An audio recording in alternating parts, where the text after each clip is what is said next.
The Gloxinia can be found in many gardens nowadays to embellish them with its colorfulness. Nevertheless, it is still one of the more unusual flowers, which is why most people still do not know very much about it. To change that, this video contains the most important information. First of all, the name Gloxinia or garden Gloxinia is a colloquial name and does not exist in botany. Instead, the named plant is a member of the genus Gesneriaceae. It can be found under the name Sinningia.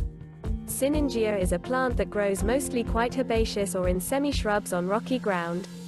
There it keeps itself with bulbous root strands that can reach a diameter of up to 40 centimeters. From there it grows upward with several unbranched stems that can grow from 1 centimeter to 1.5 meters tall. The leaves, which usually grow in groups, have a very uneven surface and an elliptical to elongated shape. They grow up to 6 centimeters long, are densely hairy and have a notched or serrated edge. The flowers of the Gloxinia are either in groups of up to 10 or singly on the sides and ends of the stems. They usually stand out horizontally and are covered with a felt-like down. Their stalk is maximum 15 centimeters long, but sometimes it is absent.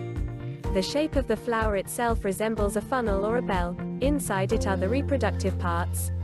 It grows from 2 to 6 centimeters long. The colors range from orange and red, to pink and white. Seeds are formed inside the flowers, where they grow and mature. These are dry, fleshy capsule fruits that are elliptical in shape and have 2 opening valves. The seed is light brown and longitudinally striped when mature. Gloxinia is most common in the neotropics, which means the Indian region, and in the Andes of South America, as it appreciates the poor, stony soil with an elevated site. However, some species have been able to establish themselves in Central America as a result of its distribution.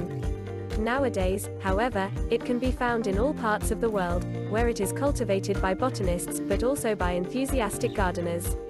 In its use, unfortunately, the Sinningia is not too versatile.